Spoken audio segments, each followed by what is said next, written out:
Salut les coachs!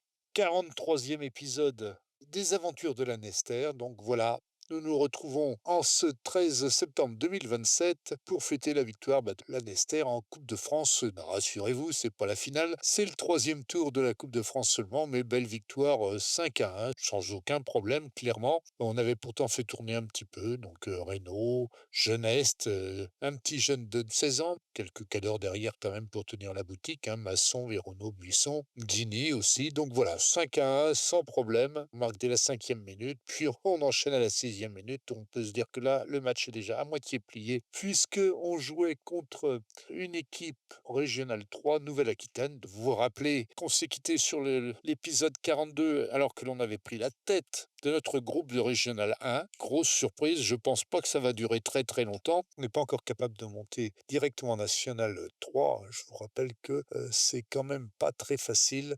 Présentation de la saison, ben voilà, on a deux équipes qui sont favorites, Concarneau réserve et Séné, voilà. Et puis nous, ben, on est 23e sur 42, ce qui est quand même pas si mal que ça. Mais bon, faut pas rêver. Donc on en revient à notre courant, c'est-à-dire à ce qu'on fait en ce moment. Ben voilà, on s'est qualifié en Coupe de France, 5-1 à l'extérieur. Belle victoire, rien à dire. La cohésion d'équipe est en légère progression, l'atmosphère au club est très bonne, le soutien de l'entraîneur c'est très bien aussi, tout baigne. Il n'y a plus qu'à continuer. On va continuer d'ailleurs directement avec Motoban de Bretagne en réception à la maison. Eh bien, allons voir tout de suite ce que ça a donné. Donc j'arrête de jouer quand je veux, j'ai juste pas envie. À noter que l'on est ensemble depuis 19 jours, 2 heures 59 minutes, c'est-à-dire pratiquement 3 semaines de temps. Bah, quand on est en bonne compagnie, le temps passe vite, n'est-ce pas? Bon, eh ben, continuons. Le match, alors non seulement de Motoban de Bretagne, mais on va en avaler deux d'un coup. Motoban de Bretagne et Lamballe FC, les deux qui n'étaient pas dans notre groupe l'année précédente, et bien voilà, 2-1, 8-4. Ça rigole pas, ça rigole pas. Motoban de Bretagne, bah, ça a été relativement calme. Guinée et un but contre leur camp à la 90e minute. Vous noterez qu'on n'a jamais fait le trou dans ce match. On n'a jamais pris de sécurité. Il a fallu vraiment un but contre leur camp. Je sais même plus trop comment il s'est passé. Allons jeter un œil.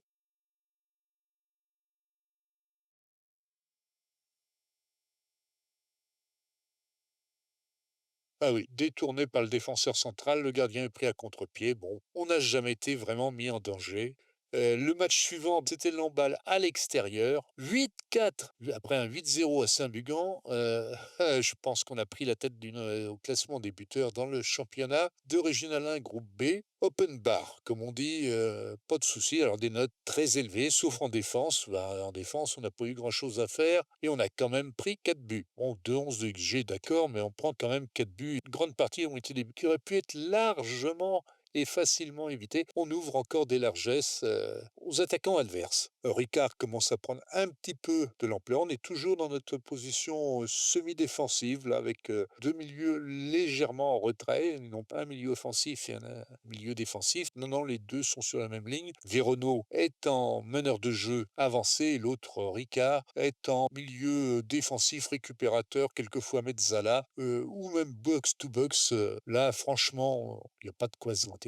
Avec ce qu'on avait fait, prendre 4 buts est assez scandaleux. Surtout que on est 5-1, 5-2, 5-3, 5-4, et là on commence à se dire, à la 60e minute, il reste 30 minutes à jouer quand même, on commence à se dire, il faudrait peut-être serrer les coudes, j'ai dit les coudes, serrer les coudes un peu plus que ça, surtout au niveau défensif, parce que ça ne va pas le faire comme ça très longtemps. Et puis bon, ça s'est décanté, 6-4, 7-4, 8-4, mais il y a eu un relâchement coupable en début de deuxième mi-temps pendant un bon quart d'heure où on a été vraiment à la ramasse, même si on marque deux buts qui sont refusés pour hors-jeu assez normalement, me semble-t-il. Guillaumard notamment s'est fait prendre régulièrement au piège du hors-jeu. Guillaumard, j'ai tendance à le mettre un petit peu sous le recul ces temps-ci parce qu'il est en baisse notable. Voilà. Magnifique but de Masson. Ah bah oui, refusé pour hors-jeu de Guillaumard. Alors c'est pas très clair, il m'a fallu du temps, j'ai analysé dans tous les sens. Le corner est tiré par Maria pour une tête magnifique de Masson ici. Voilà. Et Football Manager déclare le but irrecevable parce que Ricard, là, le joueur, là, pas Pernod, Ricard, est hors jeu. Vu de derrière le but et avec arrêt sur image, on obtient, à mon sens, au moment où Masson frappe la balle de la tête, le pied du joueur de l'handball est devant celui du joueur de la Nester. Donc, pas de hors-jeu. Tout au plus une gêne du gardien, à la rigueur. Donc, bénéfice du doute, on va dire que Football Manager applique bien les règles. Il m'a quand même fallu regarder cette occasion-là de derrière le but, au ralenti, et même en 2D pour dire oui, peut-être que effectivement le but n'est pas valide. Bon, enfin bref, passons.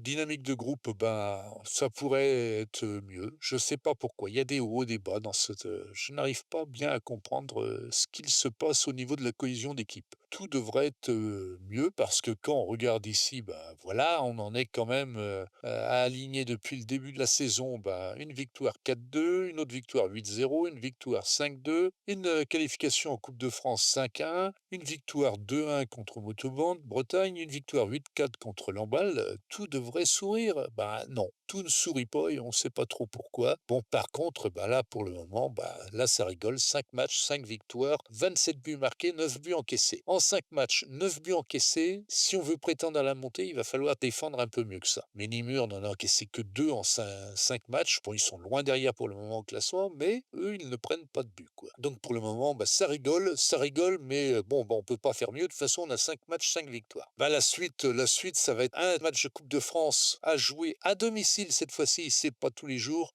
qu'on joue à domicile en Coupe de France. C'est contre Anzin, Régional 1. Ils sont derniers de leur groupe, moins 14 en goal average. On peut légitimement espérer que l'on va passer ce tour. Eh bien, on va aller voir tout de suite ce que ça a donné. On a fait tourner un petit peu. Victoire 2-1 contre Anzin, une équipe de Régional 1 dans le fond du classement de la Régional 1, mais tout de même, on avait aligné l'équipe type 2-1 sans vraiment trembler, mais sans vraiment être serein non plus. On menait 2-0 quand on se fait remonter 2-1 à la 81e minute et on prend même un but refusé à la 88e minute qui aurait pu.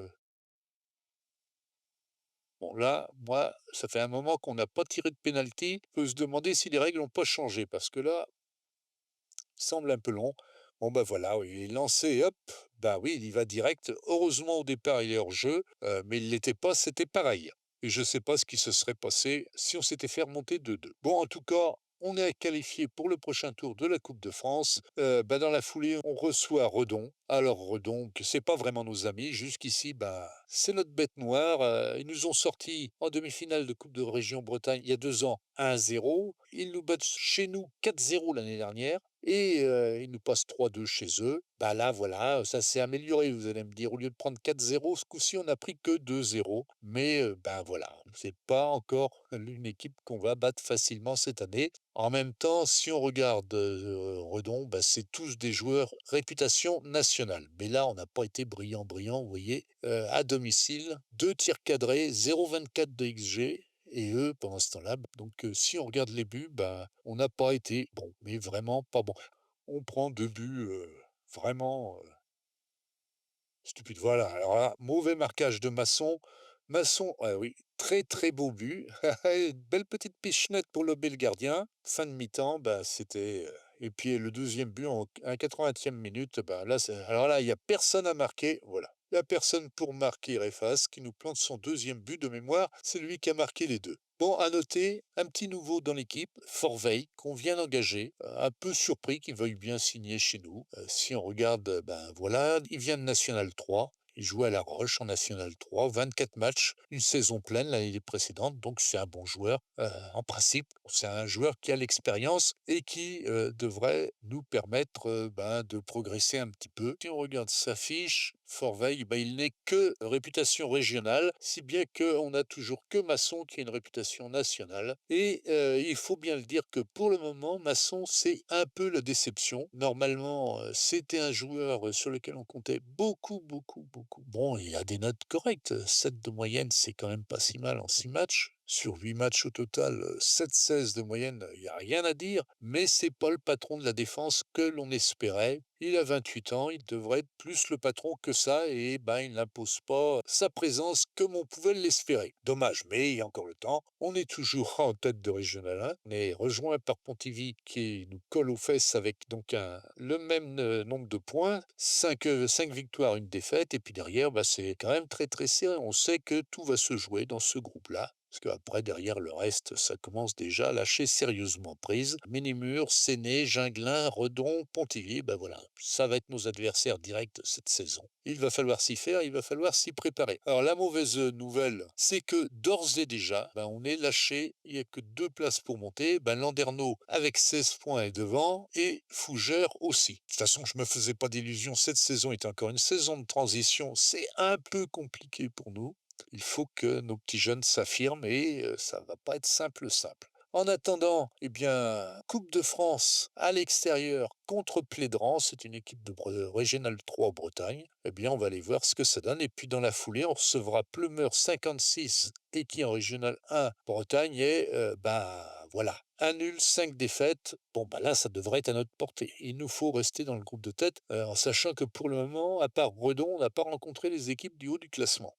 Retournons voir au niveau du calendrier. On est passé en Coupe de France. C'était le 5e tour, donc 6-3. On prend toujours beaucoup de buts. À un point que c'est inadmissible quasiment. Et surtout, là, on était mené quand même 2-0. On était mené 2-0 à la 46e minute. Heureusement, ça n'a pas traîné, on n'a pas eu le temps de se poser des questions. On prend un but en fin de première mi-temps. Un deuxième but d'entrée de jeu à la 46e commençait quand même à s'inquiéter un tout petit peu. On réplique immédiatement. 47e, Guigny réduit la marque. Déarojo, à l'approche de l'heure de jeu, remet les 2 équipes à égalité et on reprend encore un but, 73e minute. On encore des buts, on reprend des buts. Heureusement, derrière, on a été irréprochable sur la fin. On était quand même mené 3-2 à 15 minutes de la fin du match. Alors après, ça s'est vite décanté, car qui est une bonne pioche. Ça, il faut bien le dire, mieux que Masson et Forveille pour le moment.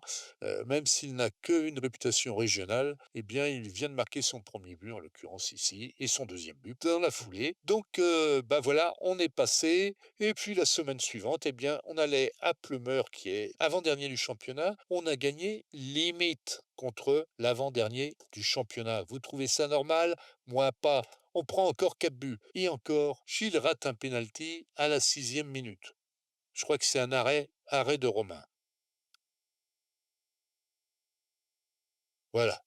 Corner. Romain le détourne. Bon, contre l'avant-dernier, on n'a pas été impérial. Bon, on a largement la possession de balle. On a l'XG, oui, aussi. Bon, il y a 3-11 à cause d'un pénalty ici, mais on était mené à 0. Alors, ils ratent le pénalty, ils en marquent quand même un but dans la foulée. On réégalise, ils nous reprennent l'avantage de 1, 2-2, 3-2, 3-3, 3-4, on prend l'avantage, 4-4 et enfin 5-4. Je trouve que si on prétendait à la montée en National 3, ça n'en prend pas le chemin. On n'est pas brillant. Il n'y a rien à dire de plus là-dessus. On est en tête du championnat, on ne sait même pas comment on fait pour être là. Ah si, on a une bonne idée. On marque des buts. 32 buts en 7 matchs. Ça fait quand même une moyenne de 4 buts et demi par match. Par contre, on en prend 15. 2 buts par match. On a une des plus mauvaises forces du championnat. Si on regarde au nombre de buts encaissés, voilà, on devrait être, on devrait être ici, on devrait être 10e. On est premier, on va pas se plaindre, mais. Et voilà, on voit bien qu'il y a quelque chose qui va pas et on ne sait pas quoi. Au niveau cohésion d'équipe, là, c'est très moyen. L'atmosphère au club est bonne, mais bon, vous voyez, pas top. Il y a que le soutien de l'entraîneur qui est très bon. On peut se demander pourquoi, parce que finalement, c'est pas génial non plus. Bon, j'amène des résultats, mais et c'est tout. Les joueurs sont pas mécontents. Alors, j'ai une vague petite idée de ce qui se passe derrière. C'est que j'ai des joueurs qui sont dans l'équipe première, qui font partie de l'effectif et qui ne jouent jamais et qui doivent commencer tout doucement à avoir un moral légèrement en berne. Bon, tout le monde est ravi, content, il n'y a pas de défaut, il n'y a pas de problème, sauf Stéphane Brun qui, lui, est inquiet. Évidemment, son temps de rotation n'est pas très bon. Et il est probable que Stéphane Brun, pour moi, c'est un joueur de rotation, effectivement. Il va quitter l'équipe première, il va aller jouer en Régional 3 avec l'équipe réserve, parce qu'il n'a pas le niveau, tout simplement. On voit ici, il a une étoile. J'ai des jeunes de 16 ans qui par exemple, David Jeunesse, de 16 ans, il a 4 étoiles. Il est attaquant, milieu offensif gauche. Je ne vais pas laisser sa place à Stéphane Brun. Donc, il y a beaucoup de joueurs qui sont sans doute un petit peu dans l'expectative et on ne sait pas trop ce qu'on peut en tirer. Avant de continuer à faire avancer, on regarde ici quand même vite fait. Dans la foulée, on a un 6e tour de Coupe de France qui se profile encore à l'extérieur. C'est encore une Régionale 3, donc normalement, ça devrait le faire. Et dans la foulée, qui est-ce qu'on trouve? Eh ben, nos chers amis de Pluvinière, avec qui on est un petit peu en compte, parce que on les avait battus 3-0 chez eux l'année précédente en championnat. Ils nous avaient empêchés d'aller en finale de Coupe de Région Bretagne, en nous battant en demi-finale, donc 1-0, et on les avait encore battus chez nous en leur passant 4-2. Donc on est en compte avec eux, ils doivent pas être très très satisfaits de nous, surtout que techniquement, en principe, Pluvinière, ils sont largement meilleurs que nous parce que, bah voilà, niveau national, bon, tout 90 de leurs joueurs sont au niveau national. Nous, on est toujours, je vous le rappelle, que niveau régional et ça me turlupine un petit peu. Il nous faut obtenir des résultats pour passer au niveau au-dessus. On va faire avancer le calendrier, aller voir ce qui s'est passé par la suite. Eh bien, d'abord, on a passé le 6e tour de Coupe de France. Alors, cette fois-ci, eh ben, on rentre un petit peu dessous. Coupe de France, 1535 € de prime de victoire. Et on a gagné 4-0. Donc là, sans douleur, sans surprise, ouais, on va dire ça quand même, parce qu'on a largement dominé. 3,23 de XG contre 0,58. La possession est à nous. Tous les joueurs ont des grosses notes. Prend pas de but, c'est bien, c'est quasiment notre premier match. Non, il y a eu Saint-Bugan, c'est contre qui on a fait une clean sheet. Donc ça fait le deuxième clean sheet depuis le début de la saison. Allez, on continue à avancer. Qu'après notre tour de Coupe de France, et ben voilà, Kerriollet de Pluvinière, match nul. Donc on est toujours invaincu quasiment contre les Kerriollet de Pluvinière, mais franchement, je sais pas. Je n'arrive pas à comprendre. Ici, la cohésion d'équipe est bonne, l'atmosphère au club est très bonne. Voilà, mais bah, quand on regarde, on a fait le match à 11 contre 10 en totalité parce qu'ils ont eu un joueur expulsé à la première minute et un deuxième à la fin de la première mi-temps. Donc on joue toute la deuxième mi-temps à 11 contre 9, on mène à 1-0 et on prend un but encore à la con. Ils ont une seule occasion. À partir du moment où ils ont eu des expulsés, ils ont joué bah, comme on joue dans ces cas-là, c'est-à-dire en mode prudent, voire défensif. On essaye d'éviter de prendre une valise, mais bah, on a 2,24 de XG contre 0,39 et on ne fait pas mieux que match nul. Il y a quelque chose qui ne va pas et je n'arrive pas à mettre le doigt dessus. On n'est pas resté dans cette position-là tout le match, hein, évidemment. Bah, en milieu de première mi-temps, Véronon est monté devant, Ricard est resté là et on est passé en mode positif. J'ai pas osé mettre le mode attaque parce que ben je voyais bien que ça ne se passait pas bien. Et si on regarde les deux buts, bah, notre but, je crois, est un but de raccro et le leur ne doit rien à personne. On a merdé. Encore. Voilà. Alors Vieira encore. Et heureusement qu'il est là pour tenir la boutique. Voilà. Depuis le temps que je disais centrer au ras du sol, c'est le premier centre au ras du sol. Alors voilà leur but à eux, par contre. Regardez-moi ça. Voilà. Tout seul. Qu'est-ce qu'on fait? On a deux bons défenseurs centraux maintenant, en principe, Masson et Forveil. Ben, Forveil là-dessus, il est à 6,3, c'est pas brillant. Et Masson, ben, il est pris de vitesse. Donc, bon, donc voilà. Je suis un peu chafouin, comme on dit. Surtout que dans la foulée, ben, on a Séné, chez qui on va aller se déplacer. Ils sont attendus comme un des deux meilleurs clubs sur les trois divisions et qu'ils sont en principe promotionnables, on va dire. Bon, après, on a un tour de Coupe de France contre Salon-Belair, qui est une régionale 1 de Méditerranée. Il va falloir assurer là aussi. En Coupe de Région Bretagne, on a Bégard. Bon, c'est pas gagné non plus. Et ensuite, on a Ménimur, Ginglin-Cesson et Pontivy. Donc, sauf erreur, c'est un, 2, 3, 4 des 6 premiers. Le cinquième, on l'a déjà rencontré et c'est Redon, il nous a passé 2-0. Excusez-moi, du peu. Donc, bah, du coup, on n'est plus premier, forcément. En toute franchise, être deuxième en Régional 1 cette saison devant tout ce beau monde, c'est plutôt satisfaisant. Mais je crains que dans ces 4 matchs-là, on ne prenne 4 cuisantes défaites et qu'on ne se retrouve dans le milieu du classement comme l'année précédente. Parce que là, Ménimur, Séné, Ginglin et Pontivy, ben, c'est des équipes à prétention nationale, tout ça. Et nous, on en est loin, très loin. Bon, on va tâcher de faire ce qu'il faut pour que ça se passe bien. Là, je crois qu'on a un joueur à l'essai, donc c'est un attaquant, on va voir ce que ça donne. Il n'est pas si mal que ça, quoi. Il est à niveau régional encore, lui aussi. Donc, on attend un peu de voir ce que donne sa période d'essai. Mais bon, visiblement, c'est pas l'attaque le problème chez nous. Bon, on a d'autres joueurs aussi en cours de surveillance par nos recruteurs. En défenseur, j'en ai 2, des jeunes, hein, pas trop mal, mais bon, à surveiller. Dans le milieu, j'en ai 2 autres aussi qui sont pas si mal que ça aussi. Mais bah, c'est toujours pareil, là aussi, c'est que du régional et il nous manque de passer au niveau supérieur. Il faudrait 2 ou 3 joueurs de niveau national pour essayer de tirer tout le monde vers le haut. C'est pas que ça va mal, hein, les joueurs, progressent raisonnablement. Quand on regarde, Romain, ben, voilà, si on regarde ici, sur un an, voilà, belle progression, très belle progression. Ils sont plusieurs de ce style-là, donc bah, il faut attendre que ça grandisse tout ça, mais que c'est long, que c'est long. Bon, bah, on fait un petit tour sur l'équipe réserve quand même. Ce qu'elle fait, on va éliminer les matchs amicaux, voilà. Donc bah, ça a été un peu dur au départ. 3 premiers matchs, 2 défaites, une nulle. Bon, depuis ça s'est un peu amélioré, 2 victoires, une nulle. Pourquoi? Ben, parce que essentiellement parce que, je fais jouer en équipe, 1 des jeunes de l'équipe U19 qui sont d'un bon niveau, pas le niveau de notre équipe première, mais largement un niveau de régional 2 quand même normalement et ça a bien apporté quand même, Hadji, c'est un petit jeune, Meillet, c'est un jeune, tous les 2 ont 16 ans, très bien. Brun, vient ici apporter son expérience. Les joueurs, ayant un peu de d'âge et plus le niveau pour jouer en équipe première, bah, comme Traoré, Gazarian, Dugast viennent renforcer l'équipe. Abderrahmane dans les buts, bah, c'est selon. Les jours où il est bien luné, bah, ça donne des bons résultats. Pour le moment, ça tient le coup. Les 5e en Régional 3 Bretagne. Bon, l'objectif n'est pas de monter en Régional 2. On n'a pas le niveau avec nos remplaçants et nos réservistes. Il faut éviter de redescendre, c'est tout. Donc là, on a fait un petit peu le trou, mais ça suffit pas. Faut que ça travaille et que ça s'améliore. En U19, eh ben voilà. Donc il y a du bon et du moins bon. Bah forcément, hein, là c'est pareil, on va éliminer les matchs amicaux. Voilà.